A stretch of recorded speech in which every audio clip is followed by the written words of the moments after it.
میں کار جہاں سے نہیں آگاہ ولیکن ارباب نظر سے نہیں پوشیدہ کوئی راز، کر تو بھی حکومت کے وزیروں کی خوشامد، دستور نیا اور نئے دور کا آغاز۔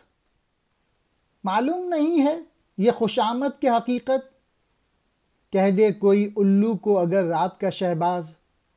ان اشعار میں علامہ اقبال نے طنز کیا ہے اور جو سیاسی جو خوشامد ہے اس کے اوپر، کہ اگرچہ میں دنیا کے کاموں سے واقف نہیں ہوں لیکن اہل نظر سے کوئی راز چھپا نہیں رہ سکتا۔ اقبال طنزیہ لہجے میں کہتے ہیں کہ اگر تجھے کامیاب ہونا ہے دنیا میں تو بھی ان وزیروں کی خوشامد کر۔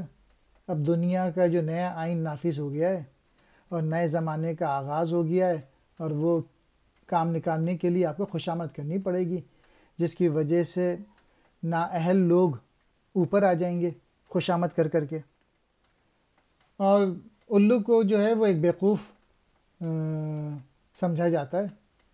تو اقبال کہہ رہے ہیں یہ خوشامد ہی ہے کہ لوگ اپنا کام نکالنے کے لیے الوؤں کو شہباز کا درجہ دے دیتے ہیں۔